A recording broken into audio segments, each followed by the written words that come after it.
చందమామ పైన ఎందుకుంది? ఒకసారి దేవుడు నీ చెల్లెలు అందంగా ఉంటుందా చందమామ అందంగా ఉంటుందా అని అడిగాడు. అప్పుడు నేను నా చెల్లెలే అందంగా ఉంటుందని చెప్పాను.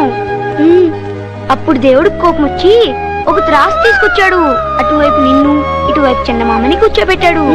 నీ అందం ముందు చందమామ తేలిపోయి పైకి వెళ్ళిపోయింది, నువ్వు కిందకొచ్చేసావు. హాయ్ భలే భలే భలే.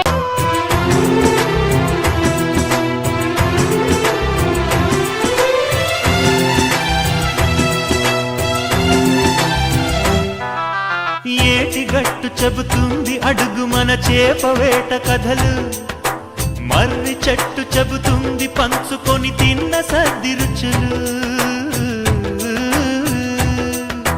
చెరుకు తోట చెబుతుంది అడుగు ఇంటు హాల్ చెబుతుంది ఎన్టీఆర్ స్టంట్ బొమ్మ కథలు, పరుగెడుతూ పడిపోతూ ఆ నూతుల్లో ఈత కొడుతూ ఎన్నేళ్ళో గడిచాయి ఆ గురుతులనే విడిచాయి,